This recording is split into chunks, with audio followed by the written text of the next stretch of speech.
because of redundant control systems.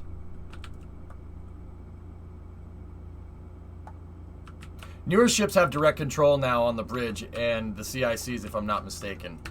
Yeah, that's not as fun. All right, here.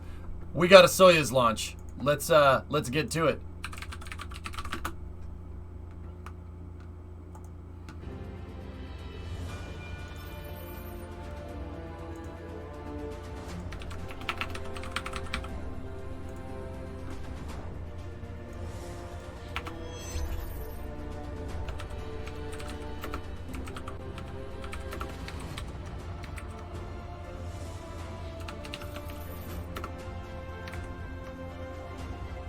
Which ONEWEB mission is this? I think this is ONEWEB-10. Hang on, I gotta check. Or no, ONEWEB-10. Starlink 30 was last night.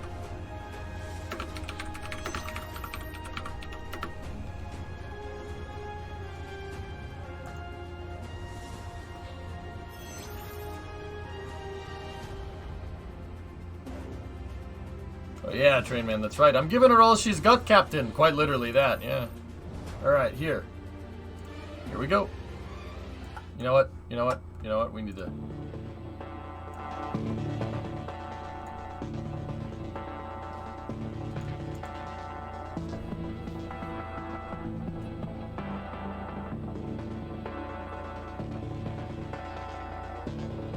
You know, the Russians have a very clean, professional cast, man. It's pretty good. Alright.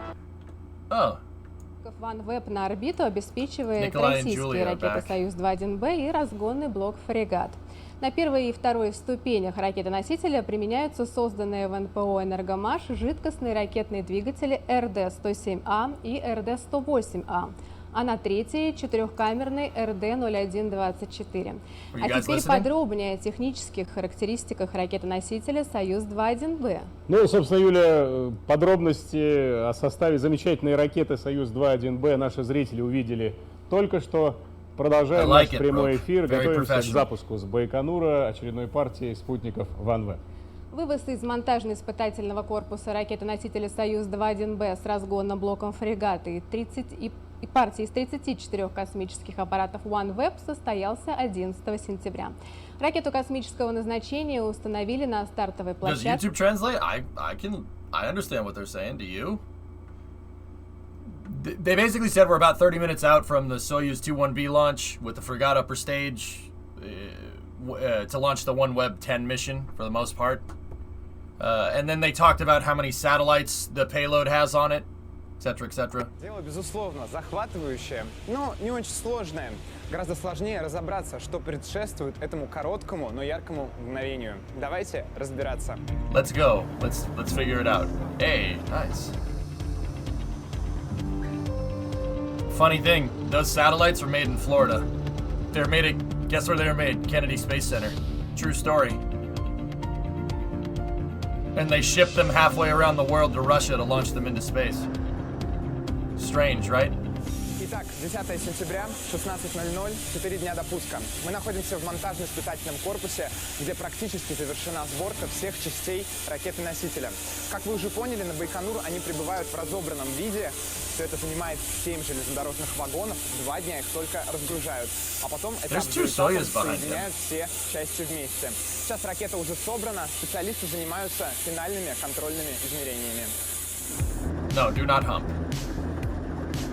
11 сентября на Байконуре 7:30 утра, зябко. Несколько минут назад открылись ворота МИКа, и железнодорожный состав с ракетой-носителем медленно выдвинулся в сторону стартового комплекса. Этому событию предшествовало решение, принятое вчера на заседании Государственной комиссии.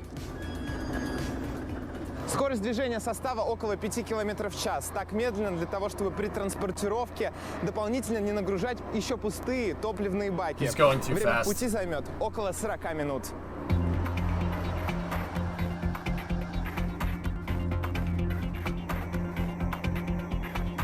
Hey. Yeah, broke. If it ain't broke, don't fix it.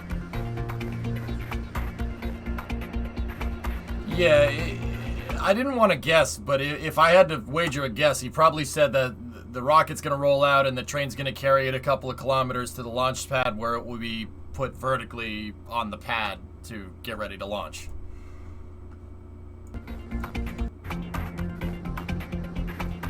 Yeah, Speedy. It's pretty cool. There's the erector. Puts it on the pad. They hook up the hold down points. Сегодня я в 6 утра прибыл в монтажно-испытательный корпус и был начальником расчета транспортирования ракеты космического назначения. Сейчас мы ее доставили на стартовый комплекс. Она What does the fairing have? Pipe connectors. Систему. Далее. HVAC. HVAC. You got to keep the satellites cool. It gets really hot inside of that fairing, dude. Especially if it's out in the sun. It gets really hot in the fairing. So that they have insulators to keep the payloads cool, and they also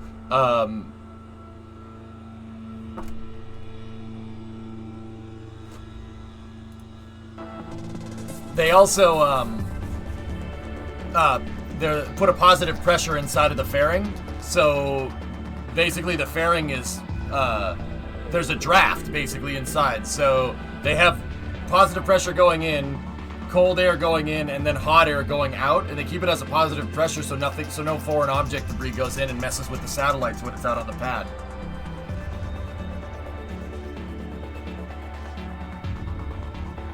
He said the train will go about 40 minutes at 5 kilometers an hour speed. Thanks.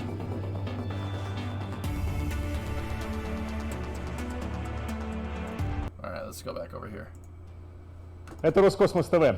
Одновременно с подготовкой к запуску очередной партии спутников ONEWEB на космодроме готовится к предстоящему запуску к Международной космической станции, к МКС, транспортный пилотируемый корабль «Союз МС-19». В конце этой недели экипаж корабля, космонавт Роскосмоса Антон Шкаплеров и участники полета Шипенко, режиссер, прилетят на Байконур, где начнется их предстартовая подготовка. Запуск пилотируемого «Союза» к МКС намечен на 5 октября. Сейчас на Байконуре продолжается подготовка узлового модуля «Причал», запуск которого планируется в конце ноября.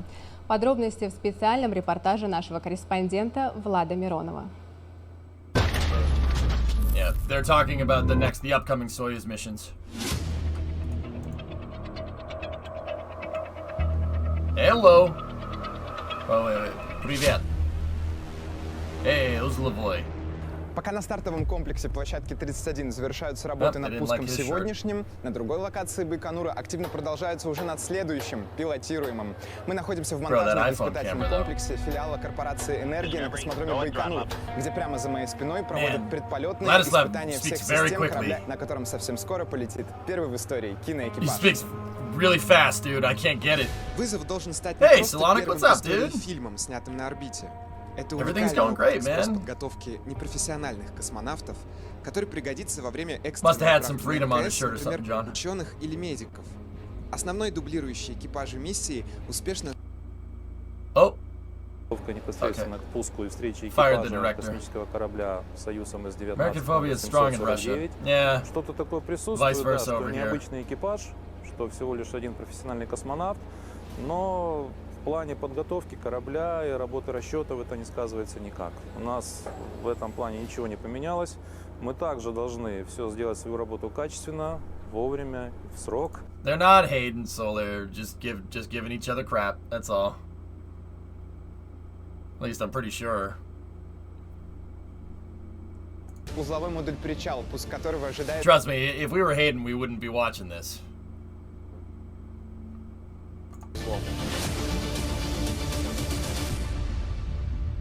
Один узловой модуль активный, который позволит состыковать модуль непосредственно со станцией с МЛМ. И 5 модулей пассивных, которые будут позволять по программам полета принимать различные дополнительные модули, космические корабли, которые будут отправляться на Международную космическую станцию, МЛМ, в дальнейшем. Он еще должен пройти массу испытаний, как в вакуумной камере, так еще должен быть собран корабль вместе с нижней частью должен быть собран. И в такой схеме, в такой конфигурации все системы корабля, как комплексные испытания проведены, испытания в вакуумной камере должны быть обязательно проведены на герметичность, потому что все-таки космос, вакуум, и мы должны в первую очередь беспокоиться о безопасности экипажа.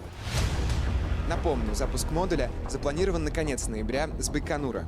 Ожидается, что через 2 суток после старта причал будет пристыкован к многоцелевому лабораторному модулю «Наука» российского сегмента МКС. Мы будем следить за развитием событий. Forlorn, don't you understand that giving people crap is your way to... It's just a way to get that off your chest so you don't actually go and do something stupid? Like, you gotta give people crap. And don't give people crap. You're gonna pent that all up, and then you'll actually do something stupid. Gotta have a relief valve. You gotta have a relief valve. That's the right way. It's the right move. Yeah. Почему именно низкоорбитальные системы стали столь популярны в последние несколько лет? Дело в том, что низкоорбитальные спутниковые системы глобальные, они могут принести людям то, что им сейчас требуется, пожалуй, больше всего, а именно высокоскоростной, качественный интернет в любой точке Земли, где бы человек ни находился. Это их главное и самое... Well, I mean, yes. Forlorn, why do you think I rib you so much? Because we're friends. I'm not. You're not above it. I'm gonna give you crap just like everybody else. You want to be treated like everybody else? Good. You get crap like everybody else, and I would expect you to dish it right back to me. That's the Northeastern way of bonding with people. You gotta insult them. Obviously. Discovery, go at throttle up. Yeah, man. I mean, even then, dude. People rib me for my views all the time. I don't care. It doesn't bother me. I know they're just messing around. At least I would hope. It's the New England way. Oh, jeez. Ivo, please. Please don't remind me. Devers hits back-to-back home runs last night, and they freaking lose.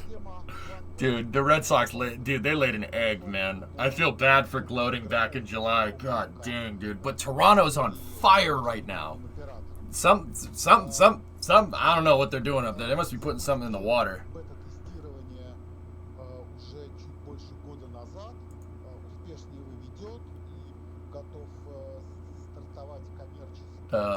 That's terrible, Alex. You said that incorrectly. Say it like you mean it. No. Are they more quiet on Starship stuff? Because I haven't seen a lot. No. Not at all. It's just not much is going on right now. You gotta let off some steam, guys. You gotta have a relief valve. You gotta rib somebody every once in a while. If you pent up that stuff, you're gonna go insane. Like, absolutely insane. I don't know how, people can say that. You'll end up actually hating someone. You gotta rib people from time to time. As long as they know you're messing around. Yeah, Taco, I don't care. I mean, people are gonna give me crap all the time, dude. I get it left and right, all angles. My job's on the internet, dude. Like, it's all right. I know you guys are just kidding. Can you tell us what's the purpose of the Operation Fishbowl test? I'm not familiar, Karvik. I'd have to go look. How come not much is happening? Because SpaceX is in a push to get the pad operational. So it does. The better answer to that, Pixel, is that it doesn't look like there's much going on. But SpaceX is working on all the background stuff out at Boca Chica. Trust me, you'll get something to see very soon. Killy, I don't understand the social interaction, so now I'm fighting when I see it. I'm sorry. Yeah, Solar, it's like I said, it's an American thing. Like, I'm not sure. I can't speak to other countries. You give each other crap. You give each other crap because if you don't, you're gonna end up actually hating someone. Like, you gotta rib people. Solar, wait, where are you from? Hold on.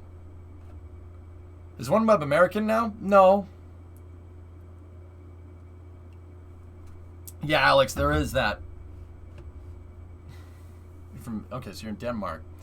Yeah, I'm not sure if that's much of a European thing, to be honest with you. I'm not so sure. But But yeah, dude, like I said, we like giving each other crap over here. I mean, not so much lately, dude. People get bent out of shape, but I'd like to think that you guys know that if I'm ribbing you, I'm I don't mean it. Here, there's a scene from Gran Torino. All right, there's a scene from Gran Torino that here. All right.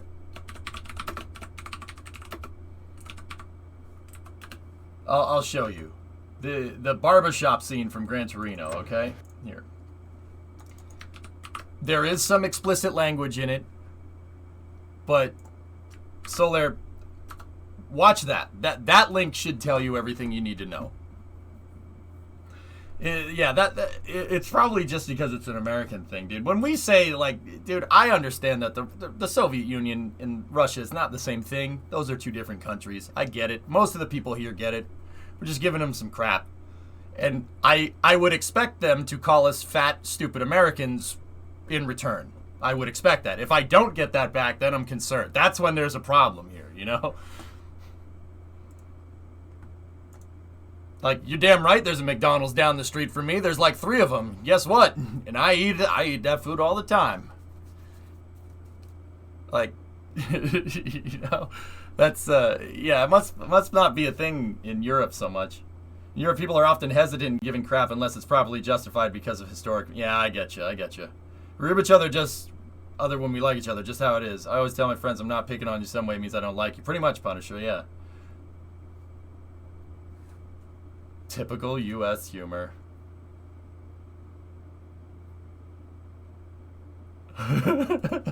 Pretty much. Watch that scene from Gran Torino. It's a great scene. Really good. That should explain things a little bit. What are you doing? You can't just come in here and insult the man. Запуска с космодрома Байконур носителем Союз-2.1Б аппаратов связи ONEWEB.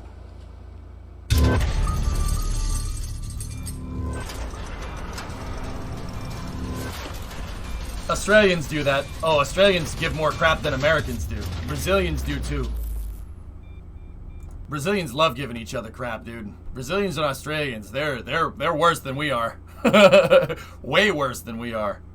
Yeah, in the UK, yeah, that's banter in the UK, exactly. Just taking the piss a little bit, Tessa, right? It's funny. Like, trust me, you gotta let that safety valve out. If people aren't ribbing me for being a freaking total nerd space nut, then I'm gonna be concerned. Because that means someone's lying to you, you know what I mean? And I'd prefer people be candid. I'm too stupid to understand the subtleties, you know? I'm too stupid to understand that. Hey, S, what's going on? Да, мы находимся на стартовом комплексе площадки номер 31. Именно отсюда должна стартовать ракета-носитель «Союз-2.1Б» с разгонным блоком «Фрегат» и 34 космическими аппаратами ONEWEB на борту.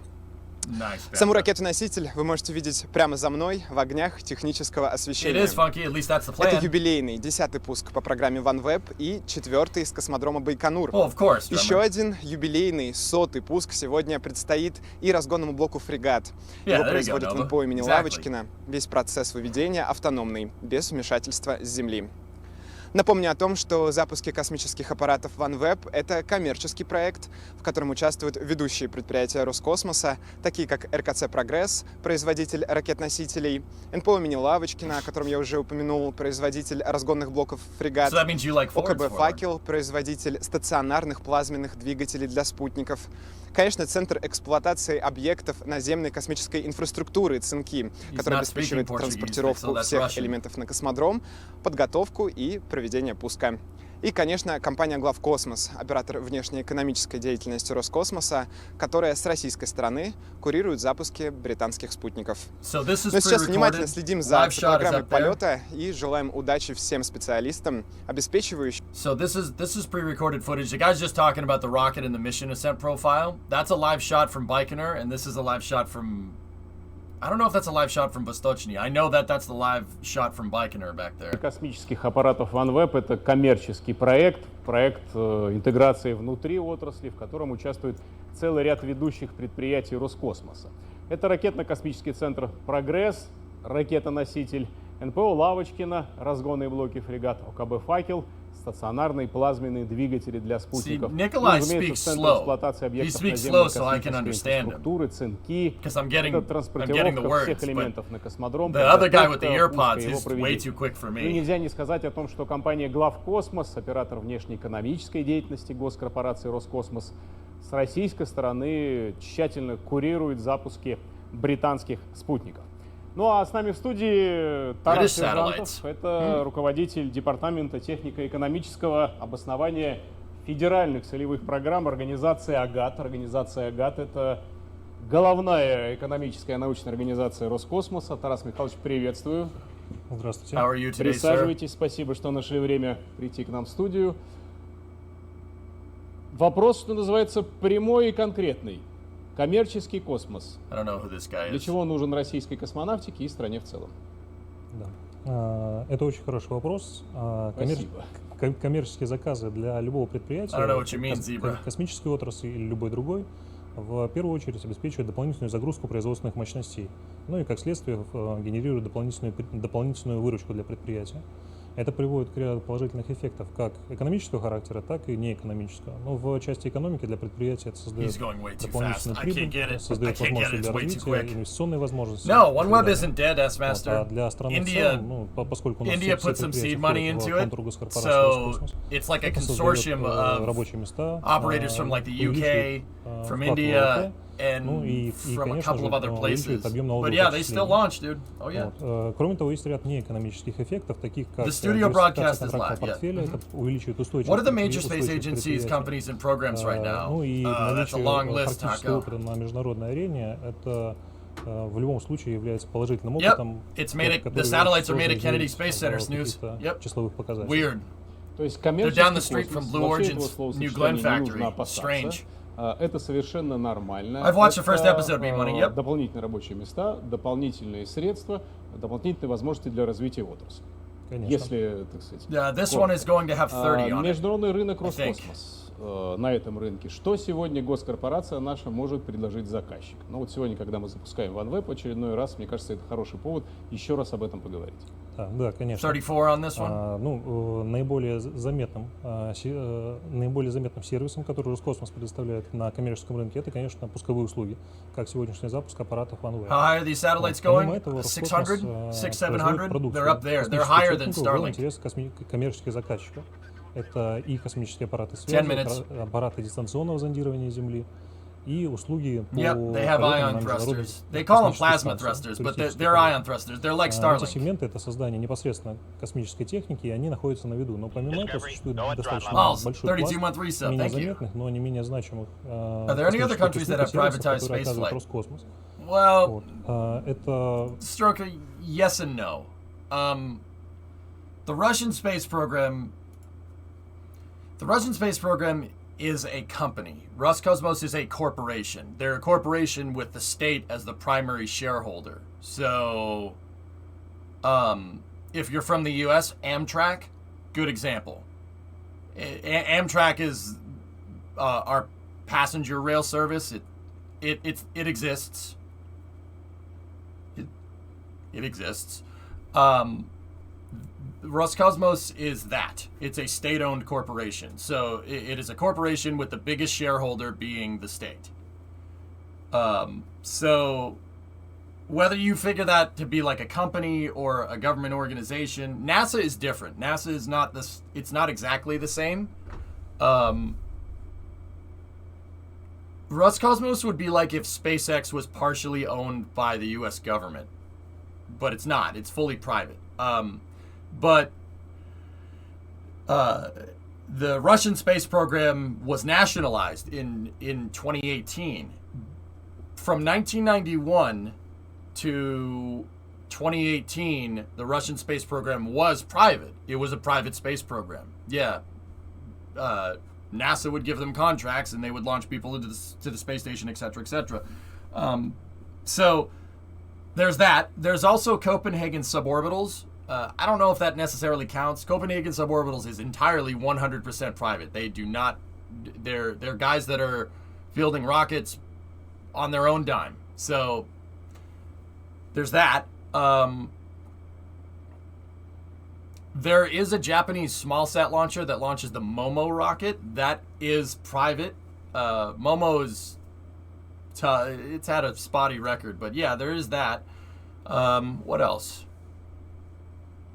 There is a couple of European small startups, Rocket Factory Augsburg, excuse me.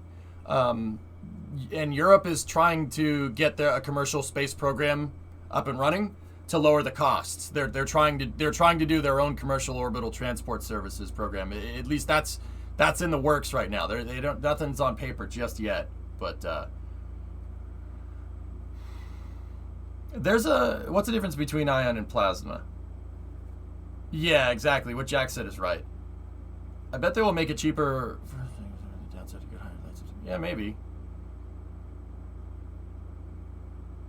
Rocket Lab, see, Rocket Lab is a little bit weird. So Rocket Lab's headquartered in they build the rockets in Long Beach, and they're technically headquartered in the United States, but they operate out of New Zealand, which is okay. So it's like, I don't know if you'd call, like, I don't know if that Rocket Lab would be a thing if they didn't have that headquarters in Long Beach. I don't know if it can wholly operate out of New Zealand by themselves. The HQ has to be here for government contracts. Exactly. That's what I'm getting at, Rocket Guy. Yeah, but they employ Americans and New Zealanders. Yeah, and Canadians and Australians. So I don't know if that necessarily counts. But yeah, there are. The U.S. is really. I mean, so what would be the right way to say this? The U.S. is kind of leading the way with the commercial stuff. But there are other companies out there.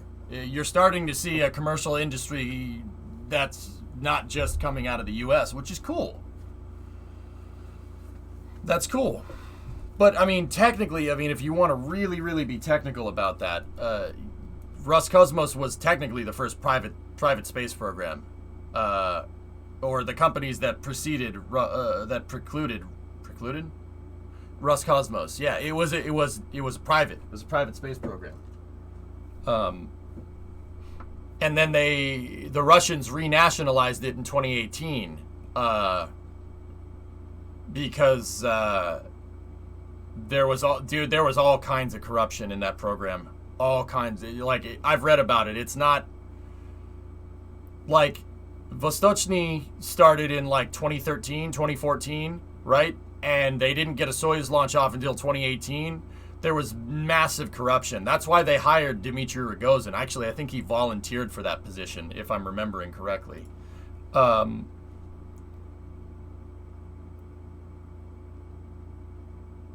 Yeah. Oh, of course, that's the strange thing. The U.S. has one of the most socialized space programs in the world. Strange, right? Funny how that works.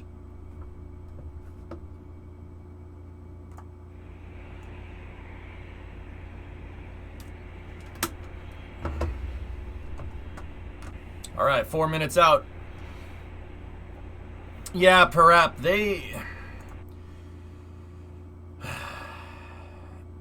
yeah, dude. What happened over there in the mid '90s is not okay. Those people didn't deserve that, but it is what it is.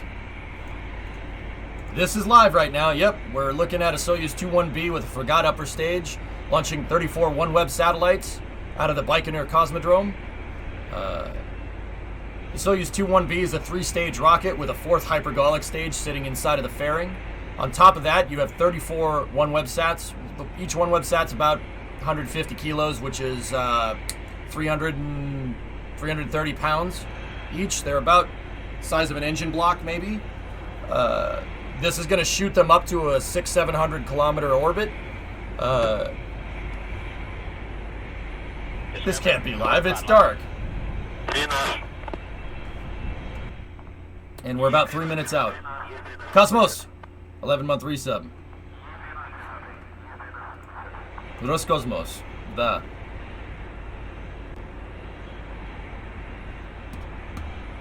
Tell them to hurry up with the launch. I don't have all day. You can't wait 2 minutes and 40 seconds? All right, so at T-minus, I think it's T-minus 45, you're going to see the third stage umbilical retract. And then at T-minus, no, that's at 30 seconds. And then 15, you'll see this umbilical retract. There's two of them. One of them is on an A-frame, and the other one's just a post. The A-frame will retract, and then the other post will retract. When the other post retracts, you're 15 seconds from engine ignition. You're 15 seconds from engine ignition, and then the Russians actually light the engines at T-minus 0, and Soyuz leaves the pad at T+6.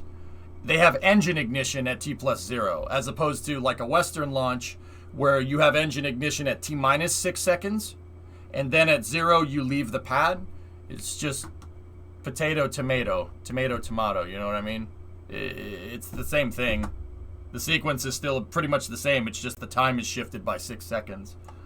The reason why they launch at T+6 is because they want to make sure that all the engines are working correctly. It takes about 6 seconds to spool up these RD-108s and 107s. RD-108 and RD-107s. And then once all the engines are good, then they'll let it go from the pad.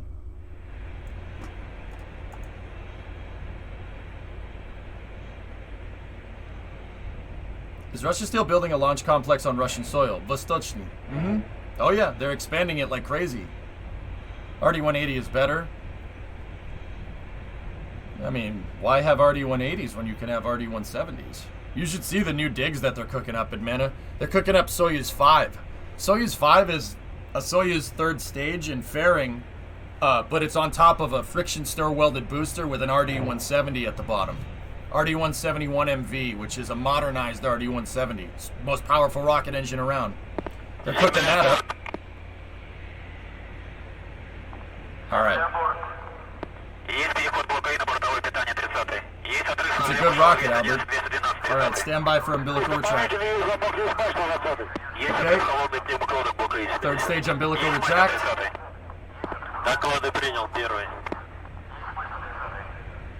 T-minus 15, you should see the second umbilical retract.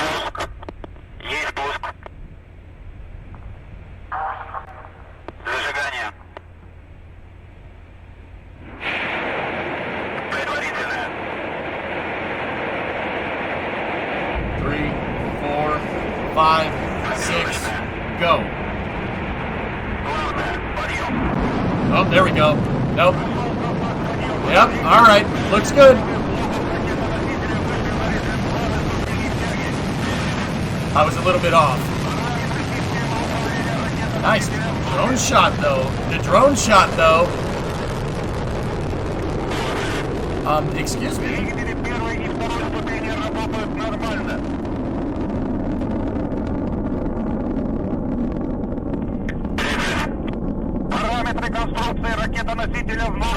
All parameters on the carrier rocket are normal. Стабилизация изделия устойчивая. They really got it down to a science, Scary. Давление в камерах двигателя в норме.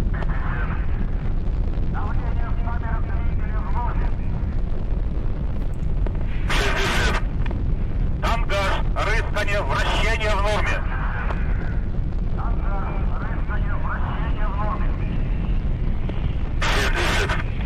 Полет нормальный. Полет нормальный. Guidance is normal. We'll get it in a second. Параметры системы управления ракетоносителя в норме. All systems on the carrier rocket are good. Двигатели первой и второй ступени работают нормально. Should be coming up on stage Параметры separation. конструкции ракетоносителя в норме. Yeah, they're still piping in the audio from the pad for my shit. Тангаж, рыскание, вращение в норме. That sound right there, that rumble, is piped in. Okay.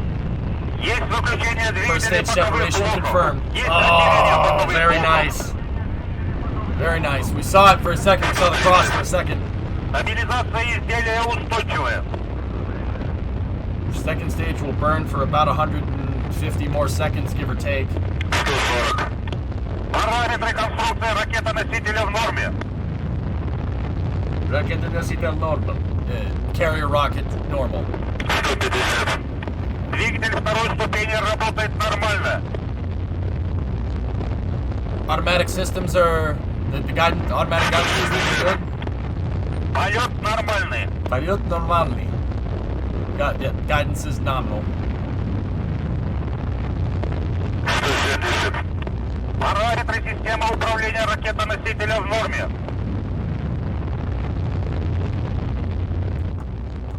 180. Стабилизация изделия устойчивая. What did he just say? I didn't get that. 190. Параметры What's that конструкции about? ракета-носителя в норме. Oh yeah. Very nice. 200. Двигатель второй ступени работает нормально.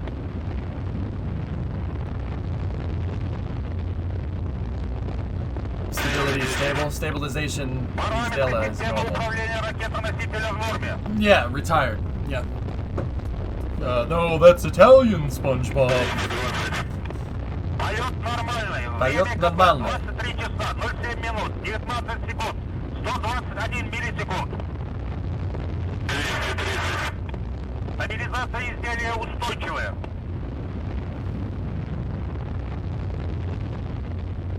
240. Двигатель второй ступени работает нормально. Must be a clear night at Baikonur, man. They got a really long track. You guys ain't kidding. Okay, stand by for the hot stage. Там газ, рыскание, So вращение в норме. Soyuz is gonna fire its third stage with the second stage still attached. It's called hot staging. Параметры конструкции ракета-носителя в норме. Cool. And the reason why they're gonna do that is so they can keep the propellants at the bottom of the fuel tank so they can feed into the rocket engines Параметры correctly. системы управления So, ракета-носителя в норме. in about 10 seconds here, you'll see the third stage ignite while the second stage is still on. That's not right. That graphic is not correct. Прошел гарантийный наддув бака окислителя третьей ступени. There you go. Fairing separation. Есть запуск двигателя третьей ступени. Есть выключение двигателя второй ступени. Есть отделение второй ступени. Есть блок панели хвостового отсека. That's what that guy's basically saying. Есть головного обтекателя. Third stage separation, interstage jettison, fairing deploy. Стабилизация изделия устойчивая. Stabilization of stability is stable. 2 years, Dragon. Thanks, buddy.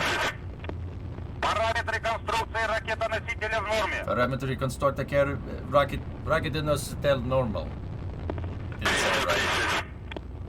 Двигатель третьей ступени работает нормально. Работает нормально? What does that mean? Guidance system. Параметры системы управления в норме. So see, there's the Fregat upper stage right there. And then there's your 34 satellites. This is the fourth stage, right there. It means working normally. Got it. Там газ, рыскание, вращение в норме. Third stage will burn for another 200 seconds, give or take. Параметры конструкции ракета-носителя и разгонного блока в норме. Yeah, you don't want to hit the ground. Двигатель третьей ступени работает нормально.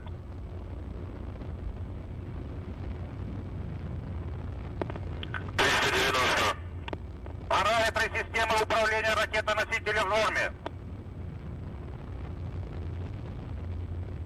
Ракета-носитель is carrier rocket or launch vehicle. Стабилизация изделия устойчивая.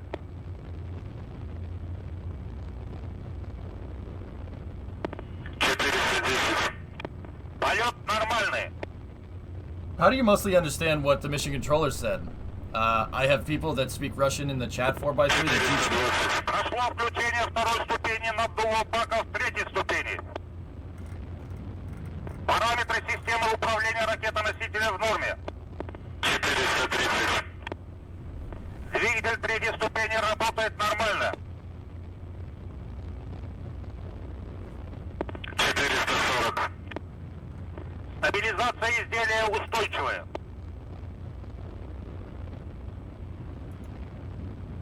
450. Полет нормальный. Полет нормальный. So guidance is nominal. 460. Параметры конструкции ракетоносителей разгонного блока в норме. It's the same dialogue every launch, yeah. 470. Двигатель третьей ступени работает нормально. Yeah, the mics are kind of... 480. Параметры системы управления в норме. This isn't the guy that usually calls the launches. This is a new guy. And the new guy eating the microphone. 490. Стабилизация изделия устойчивая. Why do they sound so angry? They're not angry. This is not angry Russians. 500. Полет нормальный. No, you're listening to the control loop. That's the control loop. So that's the guidance officer calling. He's basically saying, 8 minutes 34 seconds into the flight, all systems looking good. It's the same thing that you'd hear from NASA, but it's just in Russian. It's literally the same. So he just said the telemetry on the carrier vehicle in the block upper stage is looking good, basically. They're just saying the same stuff that we say. It's just in Russian. Стабилизация изделия устойчивая.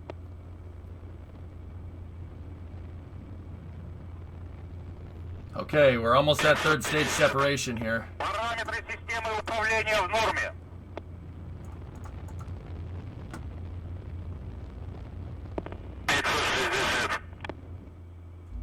Okay, we have third stage flame out. Stand by for frigate upper stage separation. Есть выключение двигателя третьей ступени. Есть отделение головного блока. Головной блок в составе разгонного блока фрегат номер 123-05 и космических аппаратов выведен на незамкнутую орбиту. Good separation into the fourth stage there. And with that, that'll coast for a little while, and the frigate will put them in the final orbit there. Speed 27,706, altitude 251. You got a good parking orbit right there. And this is a parking orbit. So basically what the rocket does is it puts it into an orbit. It puts it into a parking orbit. These parameters right here, 27,712 by 252, is an orbit it'll come back down in a couple of days if the thing breaks. Now the upper stage is going to fire and put the satellites into the final orbit. Сегодня, 14 сентября, с космодрома Байконур He said not full orbit, it's still suborbital? Ooh. Часть с разгонным блоком фрегат и 34 спутниками ONEWEB. Это был 10-й запуск в хронологии сотрудничества Роскосмоса и компании ONEWEB.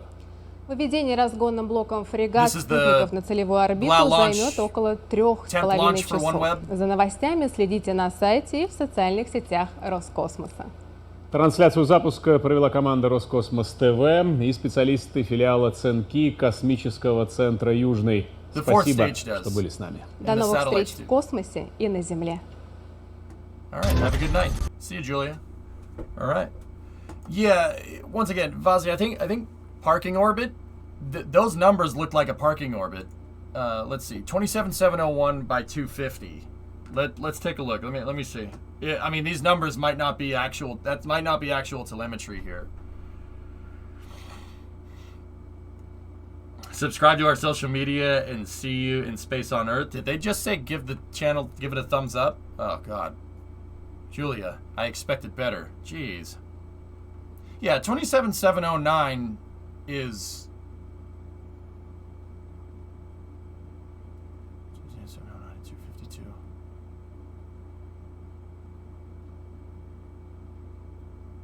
Yeah, that should be okay. These numbers, if those numbers are the real numbers, those are right. Those numbers are correct. This is a parking orbit. Those are parking orbit numbers. The frigate has ignited. Yep.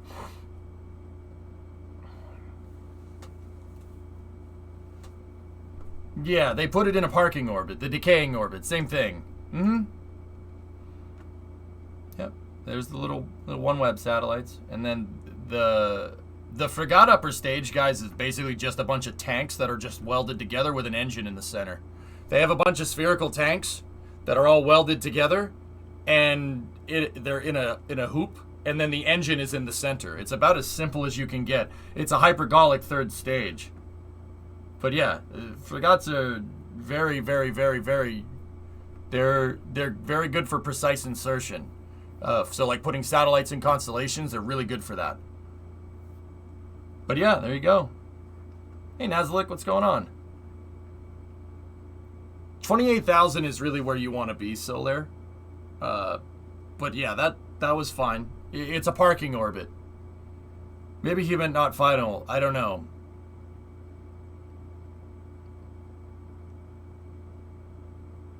Yeah, size of a large mini fridge, that's right. Yeah, everything looked good. I mean, once again, I don't know if those numbers were baked numbers or like, not baked, I mean like fake numbers, if it's just an animation or if it's the actual telemetry. Have you ever watched the fuel emptying rockets while launching video? The one from Haze-Gray? This one? Yeah, of course. That's a great video. It really shows you how efficient Hydrolox is. Like, yeah, it shows you how good hydrogen boosters are. Like, look at the shuttle. Even 5 minutes in, look, they're sipping fuel right there.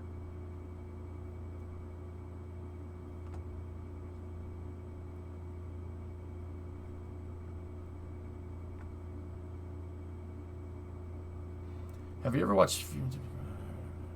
Well, that was done. What now? I don't know. You could go back to playing Starbase if you want. Clear rocket would be awesome. Well, there's old Apollo footage, guys. Here, hold on.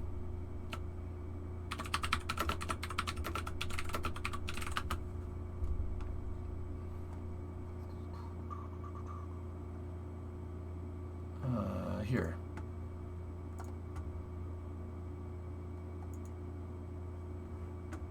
Here, it's old Apollo footage of the fuel draining. Yeah, see? I think he means transparent rocket. I know what he means, Jackal. And there's no transparent rockets, but I can offer you the next best thing. The kerosene draining out of a Saturn V stage. These things are baffles right here.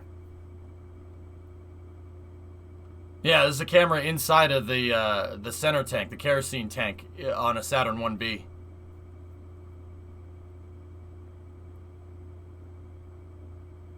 Don't drink kerosene, Andrew. Yep. Destination space. Here, just let me put my logo over this footage that's clearly from NASA.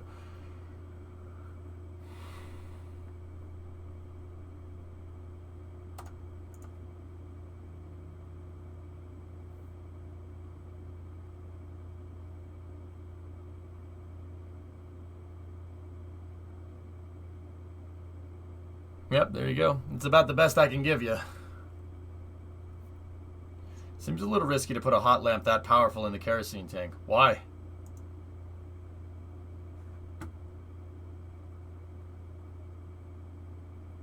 Has Roscosmos ever showed footage of the crew entering their Soyuz vehicle before?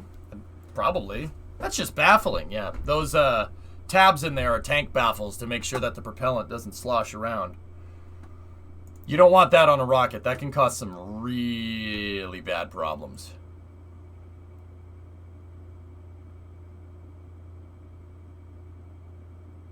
I guess if it's backfilled with helium so it can't ignite.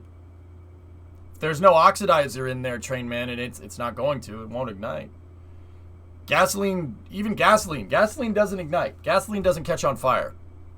Gasoline vapors catch on fire. You have to atomize fuel before... You have to atomize it. It has to chemically combine with an oxidizer to be able to be combusted correctly. Dude, honestly, if you have like... And please, for the love of God, don't do this. Go watch somebody on YouTube do this, right? You throw a match on a puddle of gasoline, it's not going to ignite the gasoline. It'll ignite the vapors. The vapors coming off. The vapor is what you're after. That's what makes gasoline flammable, but it has to combine with an oxidizer. If you have helium and kerosene inside of a tank, it's not going to ignite. You could throw a match in there, and it still wouldn't ignite.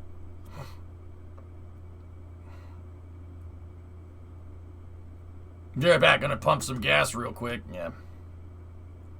Yeah, you can put out a fire in the right conditions. Yeah, exactly. Put out a fire using gasoline. It's a liquid. Of course it'll put it out. Don't do it. Don't test it. Go watch some moron on YouTube do it. It's funnier, and you don't, do that whole light yourself on fire thing.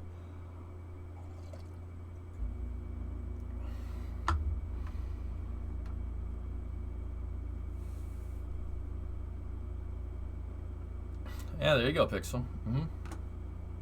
I tried kerosene in my local McDonald's dealership. It tastes pretty green. All right. Yeah, exactly, D-Pick. Yep. Like your first playthrough.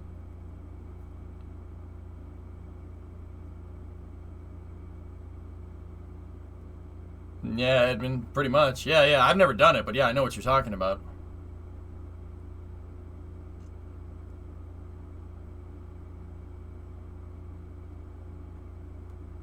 Are you going to watch the Q&A? Everybody kind of wants me to. Do I really have a choice? Do I have a choice in the matter? More Starbase?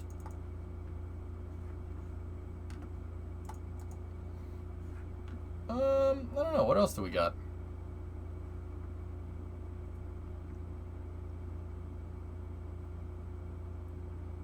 Yeah, right, Umbre? You're not wrong. I don't have Flight Sim patched.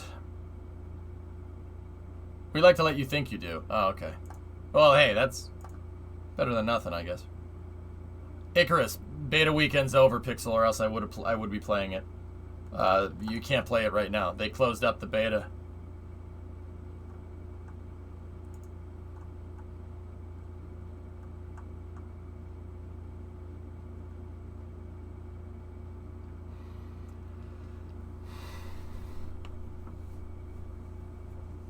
Hard Space had a huge tech update? Cool. Alright, well, let's see.